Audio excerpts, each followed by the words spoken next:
So you want to talk football?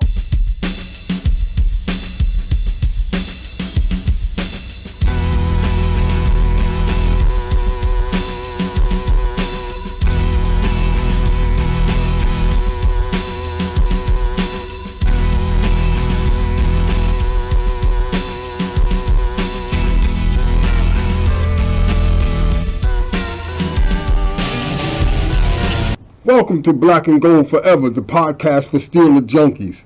I am Steel Pulse, and I'm the quarterback up in this huddle. Huddle up! Huddle up! We talk Steelers, but we keep it fun on a fan level, but on a high level, if that makes any sense to you. So we're just going to jump right on in. I already know who that is. Yo, Steel Pulse, you got merch? Yeah, I got merch.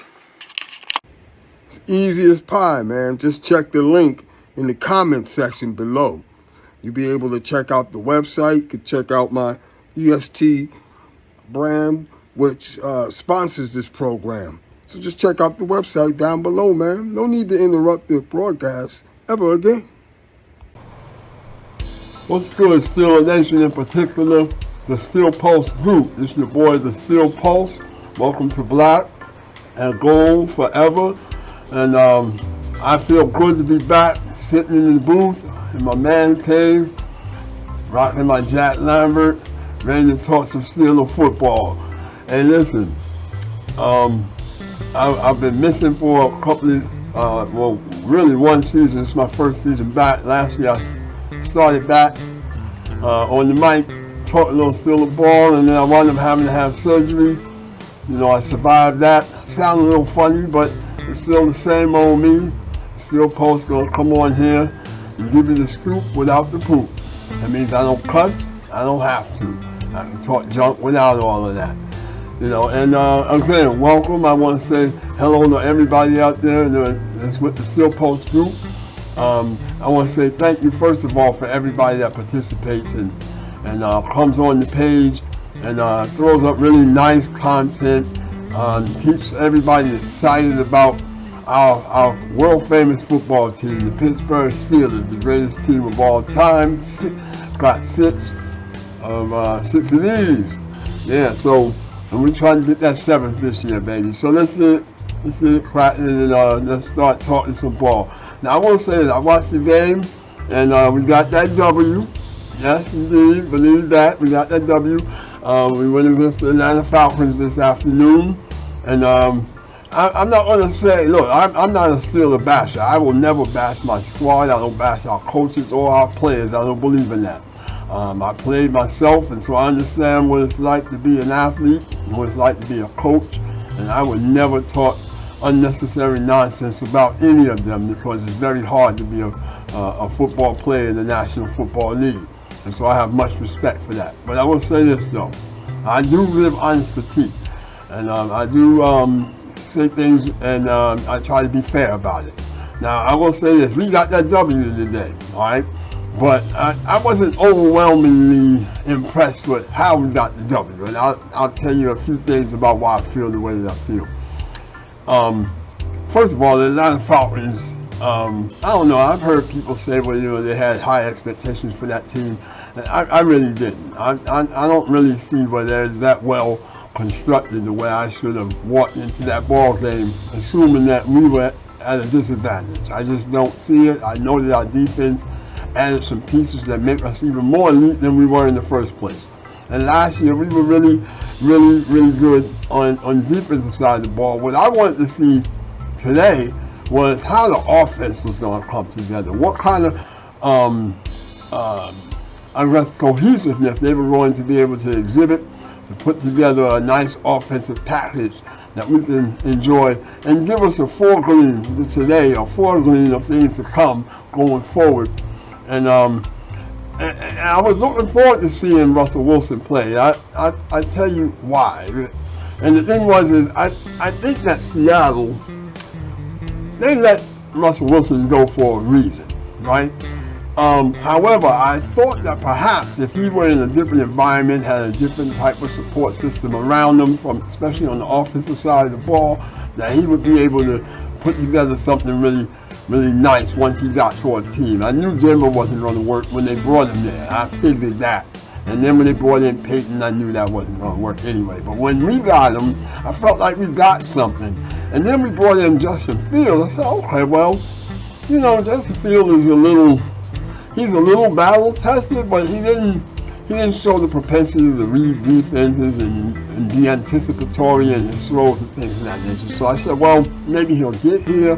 We'll have a new offensive coordinator, new environment, things will start to click for both of those quarterbacks.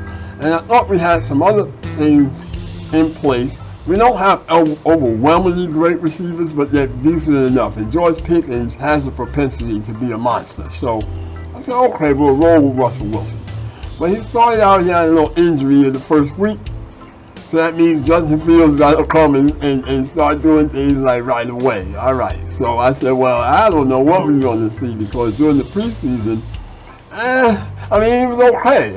Just okay. And I was willing to give him that. And I said, well, I'm going to believe in my boy because he's wearing the black and gold. And we'll see what we get.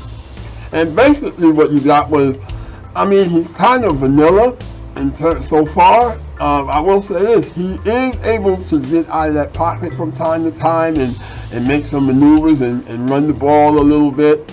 But I really want to see them throw downfield, man. I really do. I know our defense is elite, but we can't go the whole season hoping that our defense pitches shutouts and then we take field goals. Shout out to my man Chris Boswell. Bos is the man. He is the man. Yes, 6 field goals, yo. Wow, that's nice. But I always have confidence in the Bos. So, and our defense, I definitely always have confidence in them. So I'll get back to them in a minute. What do you think our record will be? I'm looking at maybe 10-7. Hopefully I'll go for an 11-6. Also, we got 2 Cadillacs in the backfield, man. I really, Najee Harris, he got 70 yards, I believe, 20 carries though. So he's almost a workhorse when it comes to that. But 70 yards, I really would like to see maybe 90 pushing. Maybe 90 yards, 4.5 yards a carry, right? Maybe even 100, I'll take that. Or for 20 carries, right? That's really good. 5 yards a carry, that's decent productivity right there. But I want to see us do it to the extent that we're sustaining drives and get in the red zone and produce something. Every now and then get a touchdown. We were running the same problem last year. We were winning games the year before that, same thing. Winning games, but how? Off of the defense. You're straining the defense, though. All it takes is a couple of injuries like we had last year, and then we're in the same boat, struggling. Even if you get to the postseason, you'll stop a couple of teams for a little while, but you have no productivity on the offensive end of the ball, and then next thing you know, you're not going to beat the really good teams. You just aren't. And we have a gauntlet at the end of our schedule this year. So I'm hoping that by the time we get to that portion of the season, we will have worked out some of these kinks and be able to put together a nice offensive package that can not only gain yards, but sustain drives so you can eat up the clock, because we're not going to be an overwhelmingly passing team. We're going to be a ball control team. I can see that already. And just the fact that you have the types of quarterbacks that we have shows that that's the type of team we want to have. Ball control. But we want to score touchdowns, right? You're going to need that. That's going to be highly important. And so I really like to say, so I'm going to give them a pass this week and just assume that, hey, these guys are playing on short notice. Some of them, 1 or 2 of the linemen are playing outside the position that they normally do. I want to see that offensive line open up some holes, man. I'd like to see some protection, too. I don't want to see the quarterback running around under duress. So I'm looking forward to seeing. It's 2 years in a row now we have drafted in the first round an offensive lineman. if you go first round at any other position, they expect stellar performance. A quarterback is considered a bust if he comes in the first round and he doesn't immediately impact his team. Well, I'm thinking the same thing would have to roll for an offensive lineman. Now, 2 years in a row, we've drafted the best lineman available in our position.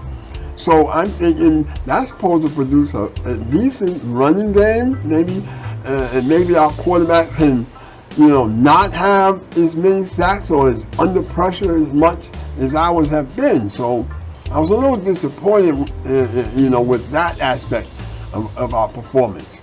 But again, I'll give it a pass.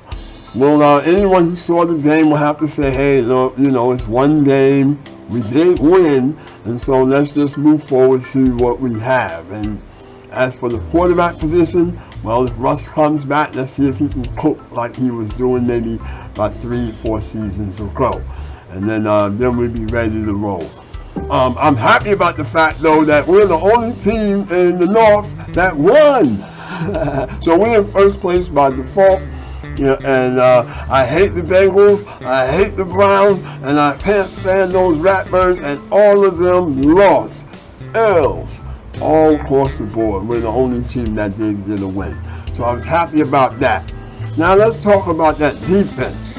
That defense that we have is going to be problematic for the teams that we play. You can live in denial, all the people who want to be haters and naysayers, they can live in denial all they want, but we're going to be a problem. Those defensive backs stay wherever that ball is. You understand? We might get a couple of pick sixes this year. You mess around with that group, and TJ Watt all up in your face, Alex Highsmith all up in your face. We're going to be a problem when you try to throw that ball against that crew right there. We're going to keep your quarterback under duress. Your running back might get 2-3 yards at a time. You are not going to just go up and down the field on this defense here. Now, I know that the Falcons are not a great barometer for, measuring your defense because they're not that great offense. They have some pretty good players, I will say that. But they're not a cohesive offense quite yet. Whatever they're going to be, I don't think we saw today what they're eventually going to be. Because they do have some decent pieces at all of their skill positions. Their quarterback, he's a veteran. I mean, he's not the best quarterback ever, but he's not exactly lousy either. He has a pretty stellar reputation. So we'll take the W with pride and say, hey, here we go, Steelers, here we go. And we'll roll right on with that. Now, I did want to put this out since we talked about the game. We celebrated the W. We talked a little bit about the offense and the defense and what we look forward to. I want to say this. I like to keep this podcast going. I keep them short. They're usually within 15 minutes, 30 minutes at the longest, depending on if I have people come on and we have a discussion and such.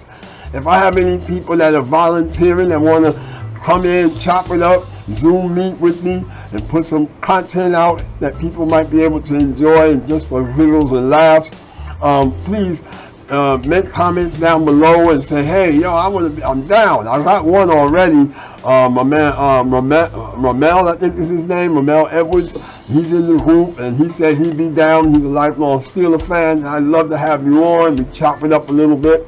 And as long as we follow some basic rules, the same rules that govern the group will govern our podcast, okay? So if you're not doing a lot of, the cussing and the vulgarities, then we can chop it up all day, man. We can talk Steeler football. You don't have to agree with what I'm saying or see eye to eye with everything I'm saying. You can bring your own opinion, your own perspective and point of view as long as you want. It doesn't matter whether you're male, female, how long you've been a Steeler fan, doesn't matter. As long as you speak English, hablamos español también. Si necesitamos, okay? So no problem. If you don't speak English, maybe we can do it in Spanish. It doesn't matter to me. I'm down. Go Steelers. Alright, so you hit me up down here and let me know. If you got comments or you want to add something to what I said, put that in the comments. We're going to get this podcast going. The whole goal of this is to just have fun and spread the news about our Steelers through social media, and we want to spread the page too. We want more members. We want more people to come on board and talk about the Steelers and have fun rooting for our team while we go for that number 7. All right, so I look forward to hearing from you and talking to you. I'll be on every week. There'll be sometimes where I'll have a special episode in the middle of the week when we talk about a few additional things going on with the Pittsburgh Steelers. Again, I'm not here to be an analyst necessarily. I did play football, so I do understand it, and most of the things that I say are based on my analytical understanding of the game, but I'm not here to analyze every little thing. I do watch the all 22s and such, but that's just for my own self-edification so that I'm informed about what I'm saying. But I'm not here to go, pound for pound with all of the football heads in the world and argue about this or that. I'm just here to have a good time, but I want to make sure I know what I'm talking about at the same time. So I come here in that spirit. All right, so it's been good talking to you guys. It's good to be back. I like to keep it black and gold forever. And this your boy Steel Pulse. I'm signing off. Deuces.